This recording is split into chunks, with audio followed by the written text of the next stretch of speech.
Hello, Australia. Welcome to My Millennial Money. I'm Glen James, and you're with John Pidgeon. Now, we do this podcast to assist our My Millennial Money community. Yes. Try and make better money decisions, try and be encouraged. We're a personal finance podcast, so we cover a range of different topics, not just property, not just shares, not just careers. No. So anything that's got a dollar sign in front of it or remotely linked to a dollar sign, we're going to chat about it and hopefully encourage you to be the best version of you possible. Yeah, just live better lives. Just live better lives. Yeah. Now, we could not do this podcast without our show partner, Sun Super. Now, if you are interested in reviewing your superannuation, which we all should from time to time, make sure Sun Super's in the mix. Now, again, if you are new to the podcast, I'll never say everybody go and use Sun Super. I'll never say everybody go and do this. No, because we do not know your situation. But what we can say is throw them in the mix. See how they stack up when looking at other funds. Now, Sun Super has an easy to use app. It's of no cost to members, and you can check your balance. You can look at transactions. You can make extra contributions. You can change the investment options and access to the Dream Rewards program, which is a membership benefits thing for Sun Super members. And for example, I got an email the other day and they had some additional study with different universities that had a discount just for being a Dream Rewards member. So Thank you to Sun Super for getting behind the podcast. I must say, I was out running on Saturday morning and I ran past these lovely ladies sipping coffee and I heard them mention Sun Super. Really? 100%. Wow. I'm like, had a bit of a head turn. I thought, well, good on you. Yeah. Now, you weren't here for this episode, John, but you've met Alex before. She was on a previous podcast of ours. Yes. We believe Alex is a switched on, dialed in young lady who is just shaking that tree for everything it's worth. She is. I don't know what analogy I'm using. She's going hard. She's going hard. We interviewed her last year about moving to the UK and whatnot. She's now back in Australia. And I thought there was nobody better to talk about how to set up your 20s like Alex. She's in her mid-20s and she's killing it. She is killing it. But don't be disheartened and don't compare yourself to Alex. No, and that's a good one to say, John, because, you know, we've got a variety of listeners and unfortunately we can't please everybody at all times with every single topic. No. Now, I kind of like to highlight it as if there's someone in their 20s who's earning $500,000 a year, who's just absolutely killing it, not in debt, you know, absolutely slaughtering it. We want to do the podcast for them. Yeah. The other end of the spectrum, if there's somebody in their 20s, can't get a leg up with their career, might be in debt, really struggling, we want to do the podcast for them as well. Yeah. So we try and just shoot right down the middle. Yeah. So we're not going to get it right every time, but what can we learn? Take one thing. And also, if you're in your 30s or 40s or 50s or 60s, because we've got every age that listens to this podcast, what can you learn from Alex? Because we can always learn. Totally. Yeah. And inspire the next generation coming through as well. Absolutely. So let's have a listen to Alex. So thank you so much, Alex, for jumping on M3 to talk about how to kind of set up your 20s in, I guess, the best way that you can under the situation that you're dealt in life. Yes, you're welcome. Thanks for having me. No worries. And I guess for those out there, the reason I've kind of chosen Alex to have this discussion because you're, at the time of recording, pretty much around smack bang middle 20s. You know, you've done some cool things. You've said in the past, and we'll get to that, you've dabbled with maybe credit cards at a younger age and that wasn't as cool for you. So I think I wanted to get Alex because, you know, she's just killed it in a few areas of her life. And I think while it's just her story, we can use this discussion as an example and some of the things that I'm suggesting that, you know, I didn't do in my 20s that I wish I'd done. We can just have a bit of a chat. So it is a kind of a looser chat about how to manage money and setting up your 20s the best way for you. Now, I'm going to talk about some kind of practical kind of things with our money and our budget and all that. And then I'm going to ask Alex to talk about more of the people side and some experiences and learnings that she's had in her 20s. So let's see what I've got here, hey? Let's do it. Are you scared? Not really. Okay, cool. So I think before we start, and I think I'll say my first point, from whatever age you are, and if you're not in your 20s at the moment, there's still stuff you'll learn from this. There's still stuff like, I'm going to say my first point being, be clear about what you want to do. So if you're in your 30s, well, okay, you might not be clear. We'll learn from this point. And I think sometimes as we're growing up or in school, we're not that clear. And I want to tell people, if you're in your 20s and you're not clear on what you want to do, that's actually okay. I think you just need to use this time in your 20s to actually find that thing that you're either passionate about, or I don't know. Does that make sense with you, Alex, about getting some clearness? Yeah. That's not a word, but whatever. Clarity. That will do. Love that. You say clarity all the time with John's clarity calls. A clearness call. I think when you're in your 20s, you don't have much to lose. I think the older you get, there's a bit more at stake. So this is an opportune time to test the waters, take some risks, and not have too much at stake. Totally. And so within all this, be clear what you want to do. We're going to maybe have this discussion and be agnostic about starting a family and kids, because that just kind of leads to another discussion. So I will say, if you're clear, if you're 20 or 21 and you want to start a family in your 20s, awesome. You might still be able to learn about this. But I guess in the main, as society's getting older and being, 50 is the new 40 and all that crap, I think we'll just have this through the lens of, leading up into our mid-20s, that you're without child. Yep. Okay. It does simplify things a little bit without child. So, and even that's like in your 20s, just use contraception. Don't have a child unplanned, if you can. Because it's going to throw a big old spanner in the works. It does. Yes. Not that I know from experience. Yeah, I was going to say, is there something you're not telling us? No, but I could imagine. Imagine that'd be the case. Yeah. Sometimes I say, I don't know how I would afford a child, because I feel like I struggle to afford my own lifestyle. Yeah.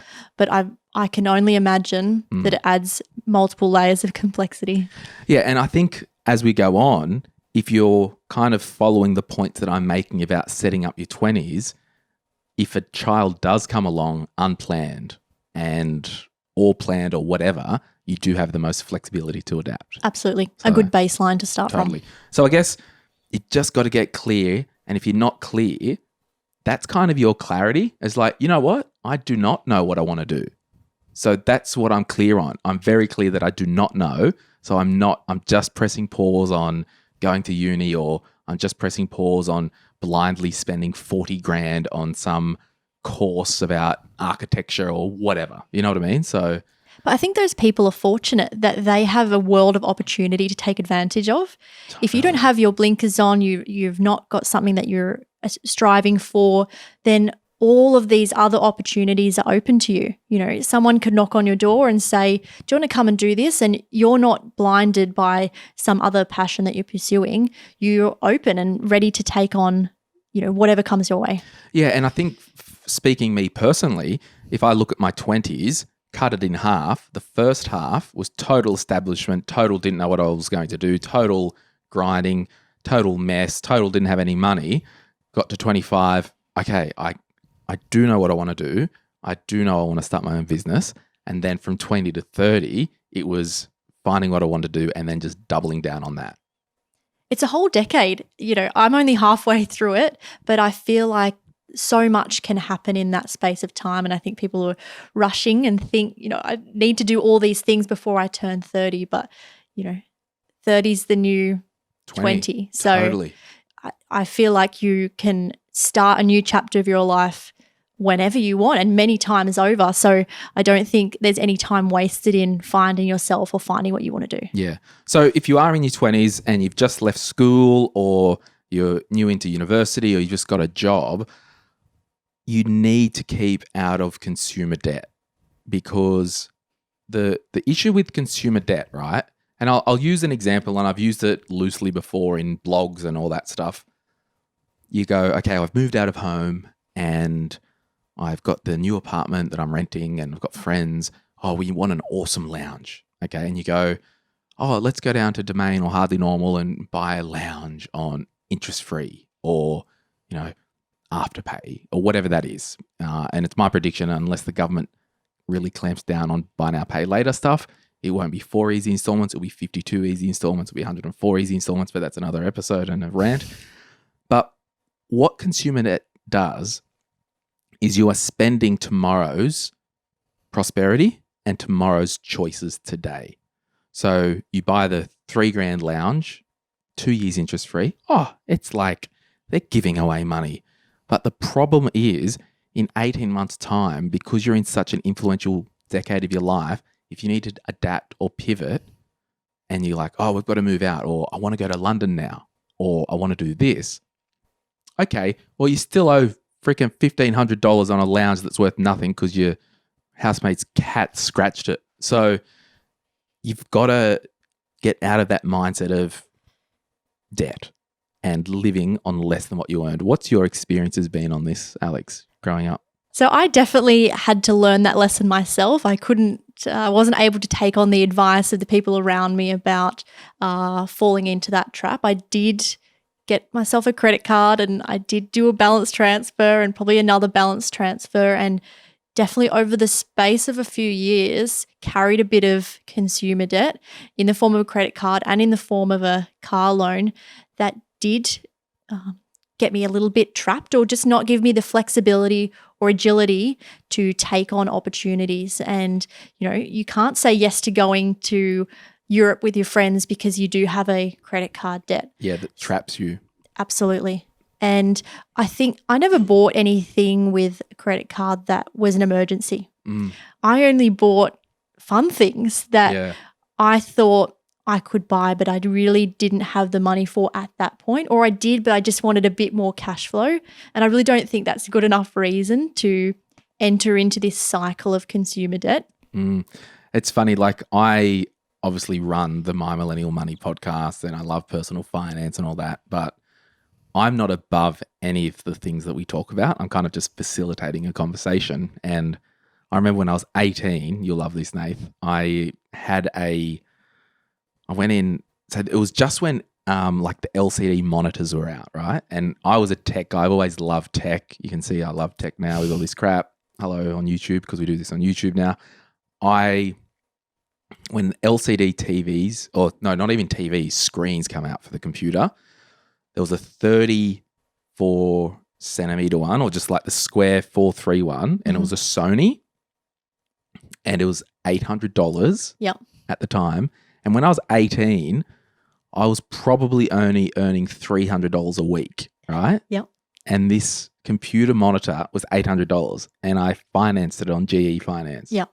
And I just remember at the time, like, it was awesome because I was like one of the first people to have a Sony LCD computer screen. Yep. Didn't take out, it was light. Love that. I can still remember, I know the exact same model I gave to my cousin a couple of years ago. But it was kind of the dumbest thing that I've done, one of the dumbest things. And if you look at how much of my salary that cost, looking back, that's ridiculous. So that's what I've learned. It's like it actually wasn't really a blessing. And we all go through dumb things, but the problem is to only do the dumb mistakes once. I think the dumbest mistakes I've made from a spending capacity have been on credit. I don't think that I make as stupid a decisions with my money when it's my cold, hard cash. I think you get lured into a false sense of security when it's not really your money, or you can shift the responsibility of paying that back to, 52 days or, whatever it may be. And I think, Afterpay, paying all that, we've got to be clear. They advertise this crap as a budgeting tool. It's not a budgeting tool. It is credit. And the reason why it's credit is because if you owe someone money, it's a debt. And I don't know if I can cut it any other way. And if you think you're helping your local boutique store by using Afterpay and I'm supporting the local store, you're not, because they're probably paying 20 to 30% to Afterpay to be on their platform. So I think you just need to keep it simple, keep it basic. And you mentioned a couple of words there into my next point is keeping you said the word agile and flexible. Like my next point is keep your cash flow agile and flexible so you can adapt. So if a situation comes up, you can jump on it. You don't have debt. You don't have, 5 contracts with different crap, or you don't have a New York Times subscription that's $40 a month you don't really need, or just random crap. So you have to be flexible and agile. Yep. Sometimes that's a really fun thing to, someone says, let's go on holidays or let's do this experience. Or sometimes it's a really good deal. A cheap car comes up that's really perfect for you, and you have to seize it in that moment. Or a business opportunity comes up, or something to invest in. And if you don't have that flexibility or the agility to seize that opportunity, I think you'll feel a bit of regret about your past decisions. Yeah, and we did an episode on M3 called Being a Financial Minimalist. Mm-hmm. And it was all about, you're agile, you don't have contracts, you might be cash heavy, you might just be able to pivot. So you just want as much flexibility. And it goes back to that, if your cash flow is agile, flexible, and you don't have debt owing to personal loans, credit cards, you're not going overseas with a personal loan. You just can't do it. Like you can't use debt for crap. Or the people that I know who've done well with money have not been credit junkies. It's as simple as that. So don't worry about what everyone else thinks. Everyone's got the brand new this, the brand new that. Some people have said to me, oh, I've got a brand new car, love it. And I say, oh, congratulations on the loan. Because you didn't buy the bloody car. You got a loan, which they'll give anyone a loan. So congratulations on the loan. And I borrowed for a car before. I'm not going to do it again. But if you can just learn from this stuff, whatever age you are, if you're 31 and you're a mess financially, you can start today. 30 is the new 20 anyway. So I know it works the other way, but whatever. I don't know. I learned that same lesson with the car. Yeah. I had purchased a really realistic secondhand car when I turned 17. I'd paid for it with cash. I'd done the right thing, and my parents had really influenced that decision. And then I got paid a little bit more money, started working full time, and looked into an upgrade, looked at a secondhand car and thought that would be a more sensible decision. And then when I look at financing it, it's so much easier to get a new car on finance than a secondhand car. So I fell into that trap. And then I was stuck with a car that wasn't even worth the repayments that I owed on it, and I wanted to go overseas, and I had to sell it. Had nothing to it. Yeah, yep. And that's what I say. I actually don't care if people borrow money for cars because it's not me. Don't actually care. But I would recommend if you are doing that, put at least 20% into it. So at any time you have to sell it, it's not worth less than what you owe. Yeah, and the feeling of buying a car, the car that I own now, I paid for in cash. I felt like I made a much more sensible decision, and I really thought about that. I was really, proud of that decision because it was my cash and I had to hand that over. And they just drive better when you own them. And I must confess, we went for lunch earlier. I took her for a drive and I loved it. She let me drive. So all that to say, what I was going to say before with keeping your cash flow agile and flexible, if you did fall pregnant unplanned and you wanted to then go, oh, let's start the family now. Because your cash flow is flexible and agile, you can adapt to that situation. Yep. You can go, well, I don't have like $300 a month on a personal loan from a holiday 3 years ago. Well, that $300 monthly payment, I can now put to bub stuff. So it's just this, I can't stress enough about that flexible and agile. And kind of onto that, you did touch on it slightly in one other type of phrase about the lifestyle inflation. Because you're earning more, naturally you'll spend more.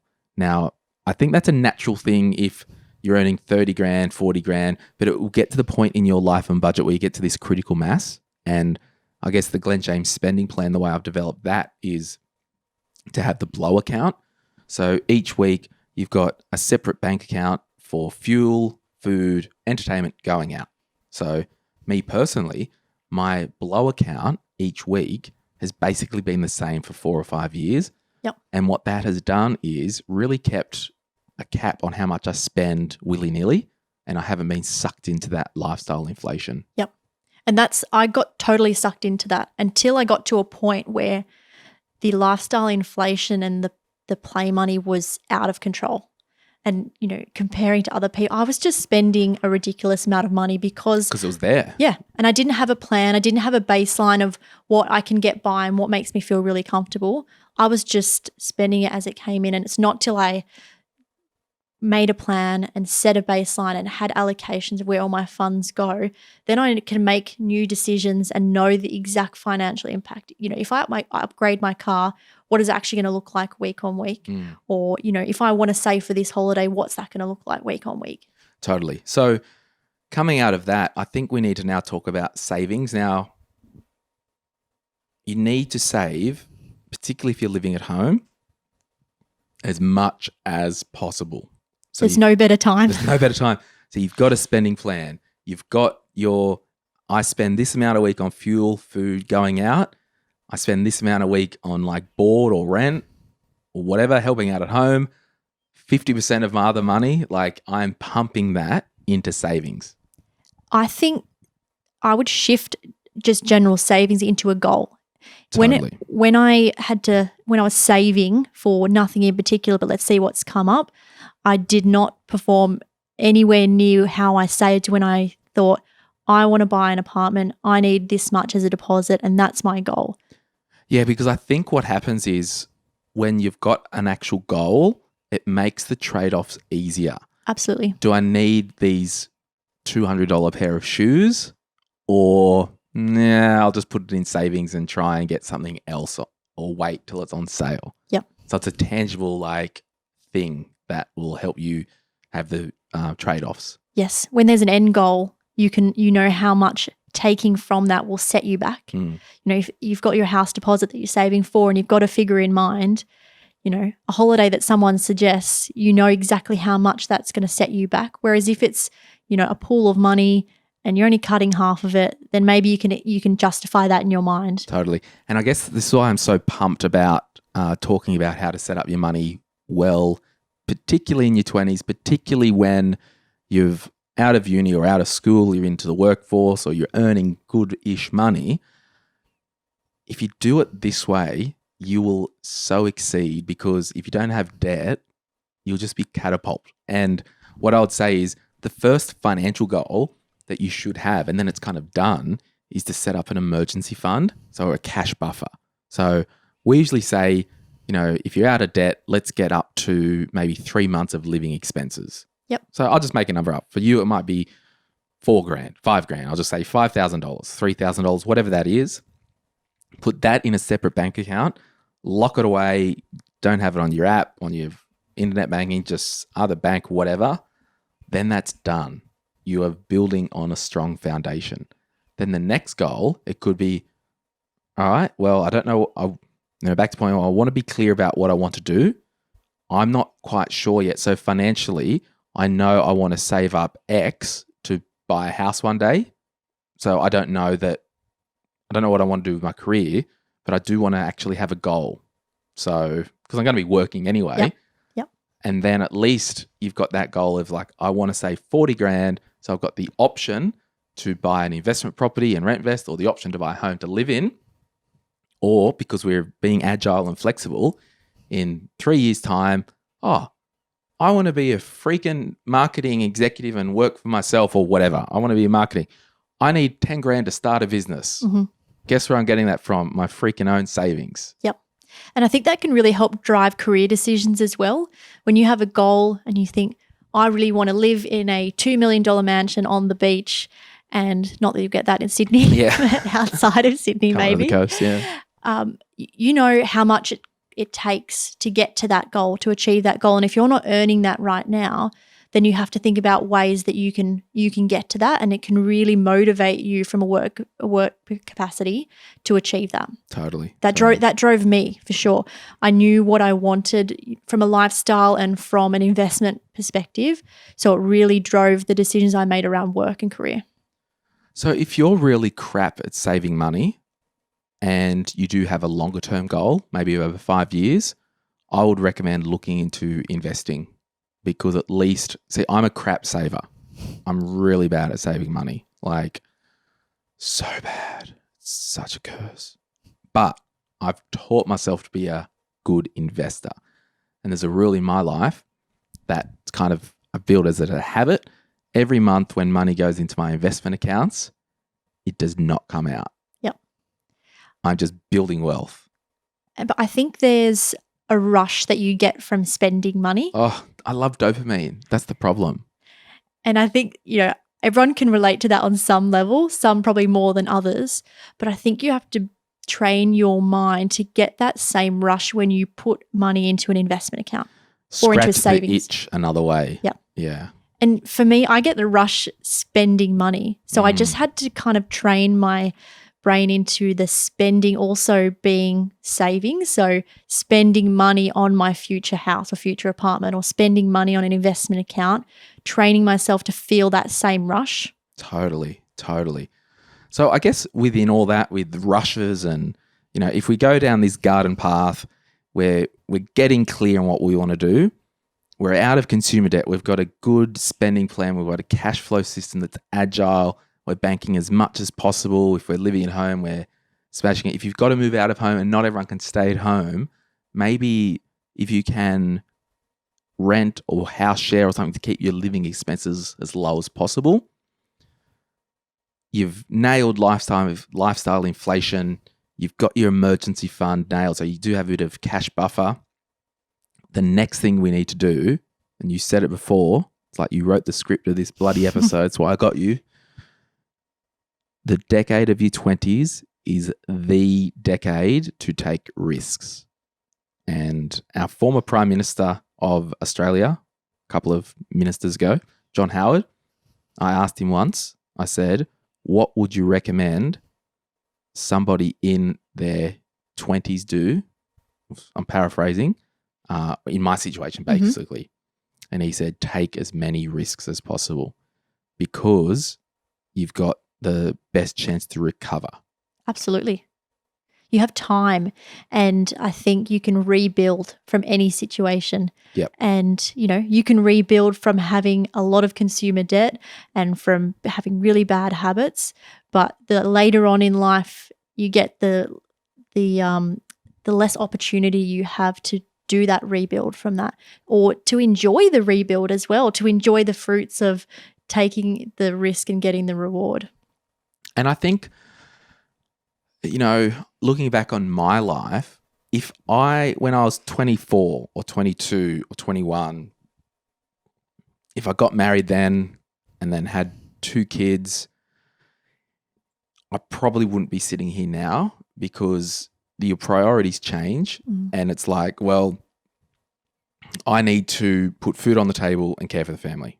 Like that's now my reason for living. Yep. Which means I might not have the time or the headspace or the money to actually take those business risks that I had to. So I think it's so important why all these things interlock. And so let's talk about, so you say risk. What do I mean by risk? Well, you're really good at marketing.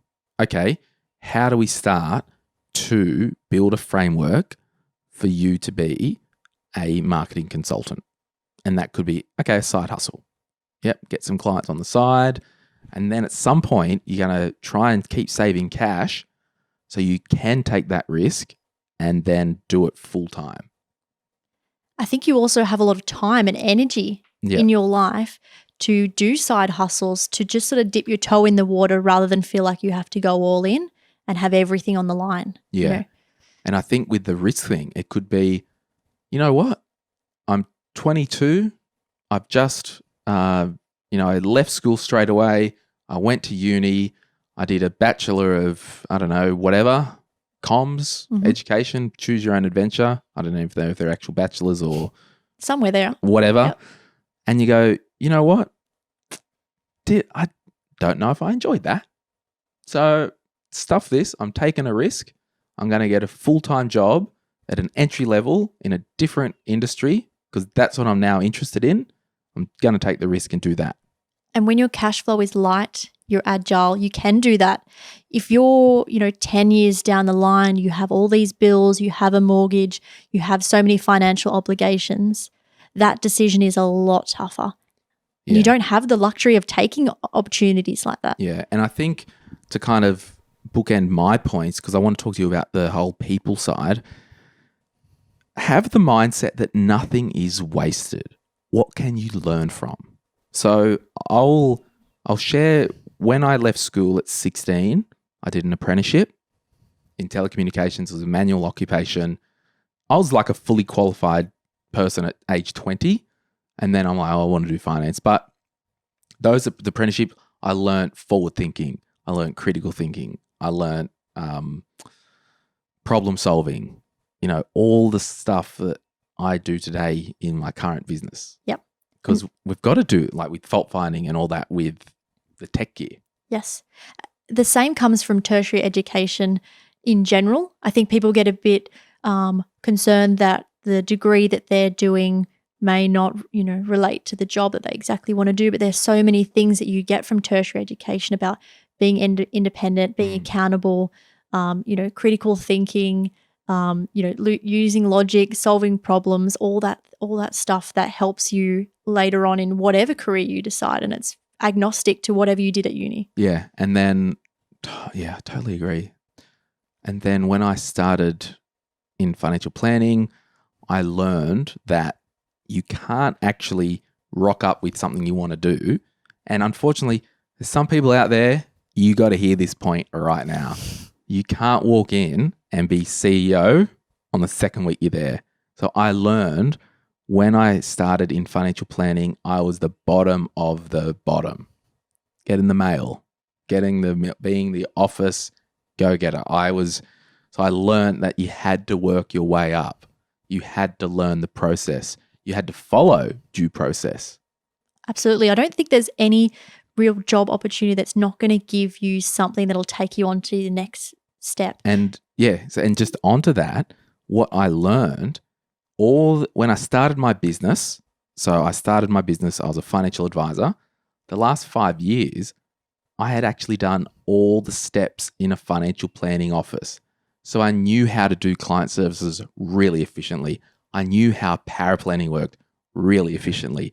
So when I built my business, when I was the advisor, the main top dog, I knew the processes that I set up, and I'd won, these Glass Dumb Awards here. They're not dumb, but I'm really proud of them because, Client Experience Award, best in Australia out of like 1,300 advisors in our group. Yep.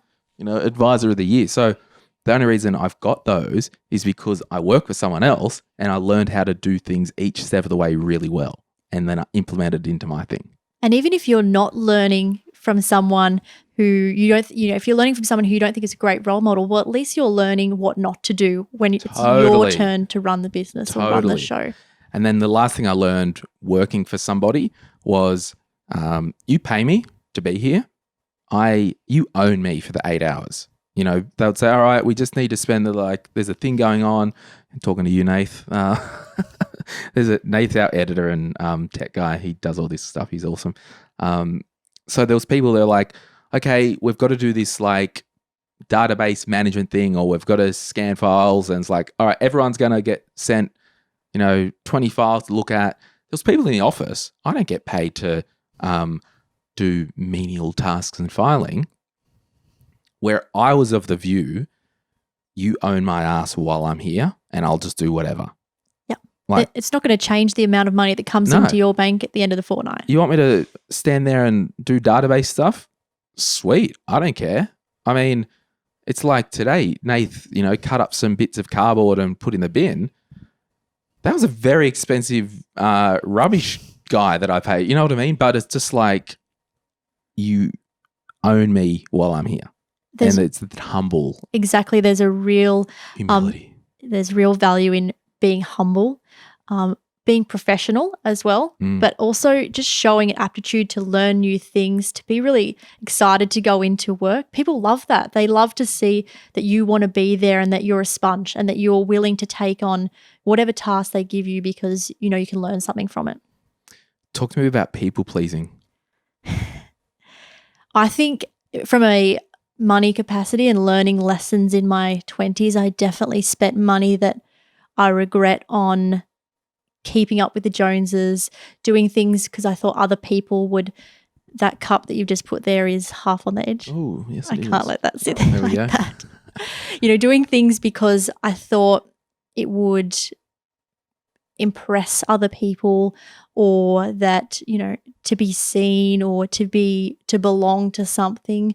I think that's a lesson that you learn in general in your early 20s, but it's definitely something that was linked to financial decisions. And they're the only ones that I regret, in that I spent money not because I wanted to and to get personal enjoyment out of it, but because you think you have to keep up. You have the latest thing, the latest phone, the latest outfit, or go to the bar or whatever it is.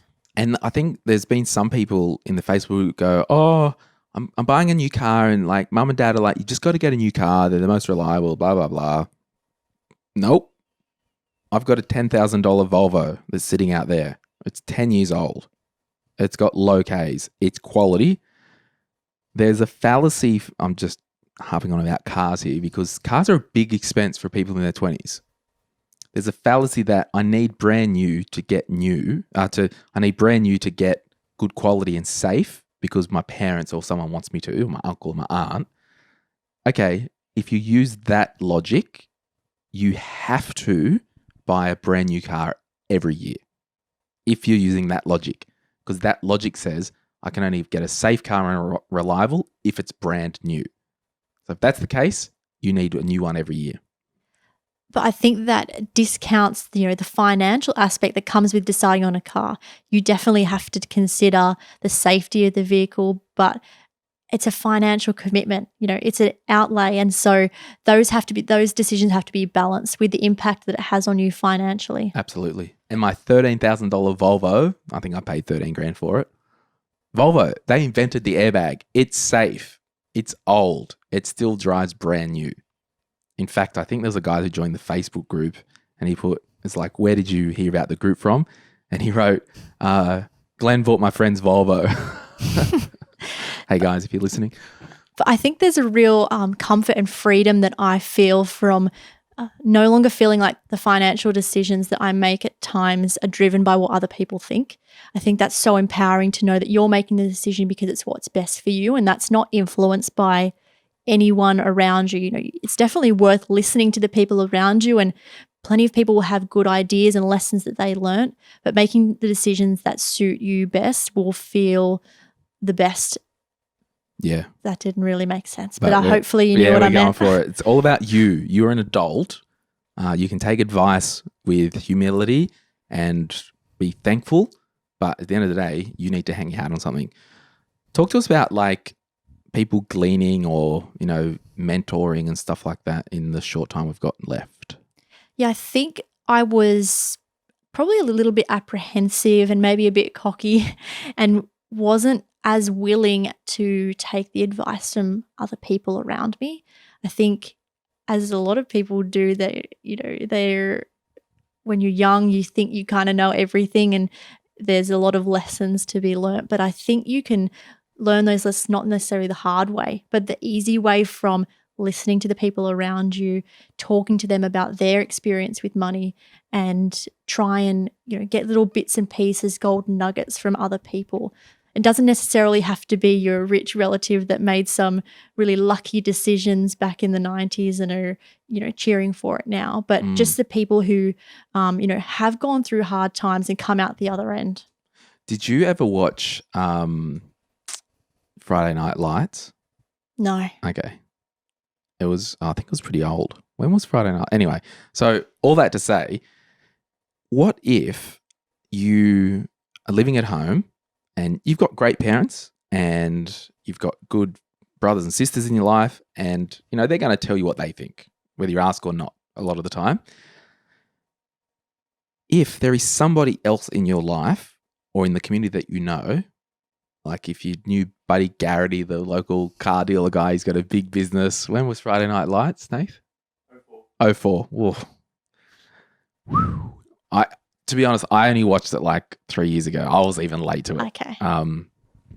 But like on that people thing and mentoring, it doesn't necessarily mean you're going and paying for professional advice, but who's in your world that is an impartial third-party sounding board to say, hey, I respect you, see what you're doing over here. What would you do in this situation? people love that. They love to give their own advice. They love to share.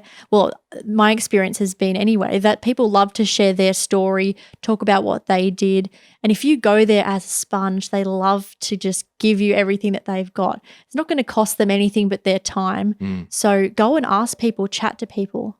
And then following on from the people thing, you know, engaging in a professional. Talk to us about that. Like you're walking down the road of buying an apartment and all that. Like, did you just go, oh, I'll just research all the home loans myself? Or did you go to a professional to help? I did use a mortgage broker. Yeah. And thank goodness I did. Yeah. At the start, I didn't. I worked for CommBank and I thought, I know a little bit about how the bank works. I'll just go to my local branch and got my Sorted pre-approval. out, yeah. And then a bit of time passed. I was, started to get a little bit more into personal finance, listening to, different resources. And I thought I'd be stupid not to go to a mortgage broker. So I'm so happy that I did. I got the best outcome for me by seeking professional advice. I think sometimes I definitely thought that I don't really have enough money to warrant getting professional advice, but I think, big or small, professionals can help you make the most of whatever you've got. Totally. Love that. Alex, thank you so much for sharing your wisdom about money in your 20s. And we hope that if you are listening or watching, you have got some good stuff out of this. So thank you so much. Thanks for having me. All right. Bye. Bye. All right. There we have. So before we get into the community member of the week, Alex, just an example of somebody who's just dialed in. So wherever you're at in your journey, whether you're kicking goals like Alex or you're not, we just have to say, at whatever age you are, we're here now. Yeah. What can I learn? How can I encourage? Yeah. And if you know somebody in their 20s that you can send this episode to, please do, because they just need to hear that wisdom almost. Totally. Yeah. Take one or two things from it and progress your own selves. Don't be jealous towards what she's achieved. Yeah. Everyone's different. Now, the community member of the week is Beyonce. She's 23 years old from Melbourne. John used to kick around Melbourne back in the day. I did. Lovely spot. She's a project specialist. Her financial goal is emergency fund and a big holiday fund. So that's kind of cool. Like coming off the back of that episode, starting to get her kind of money stuff in place. And we will cover more on this stuff in the 30s because once we move out of the 20s, you want to go into the 30s strong with as many options as possible, right? Totally. Yeah. When did you have your emergency fund sorted? Oh, I don't even know.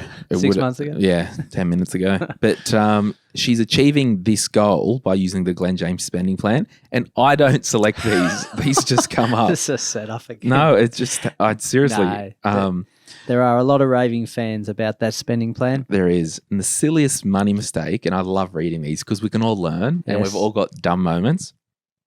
Putting all of my stuff in storage in Brisbane to go back to my hometown of Townsville in the Christmas months with the intent of moving back to Brisbane.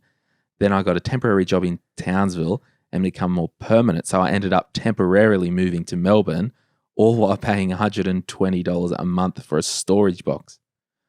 Don't keep your life in a temporary state because you're scared to settle. See, and this is this whole thing that we just talked about in that episode. It's about how can you keep things agile? Yeah. Because in your 20s, the dust hasn't really settled as much as it has in your 30s. Hasn't even started, has it? No. So there you go. Thanks for hanging around for this episode, John. Yeah, pleasure. And thanks for listening, everyone. Remember, you can find us on Facebook in the Facebook group. You can find us on Instagram. If you listen on Apple and you like what you hear, we would appreciate a little 5-star and some nice words. Yes. And you can watch us now on YouTube. So later. Later.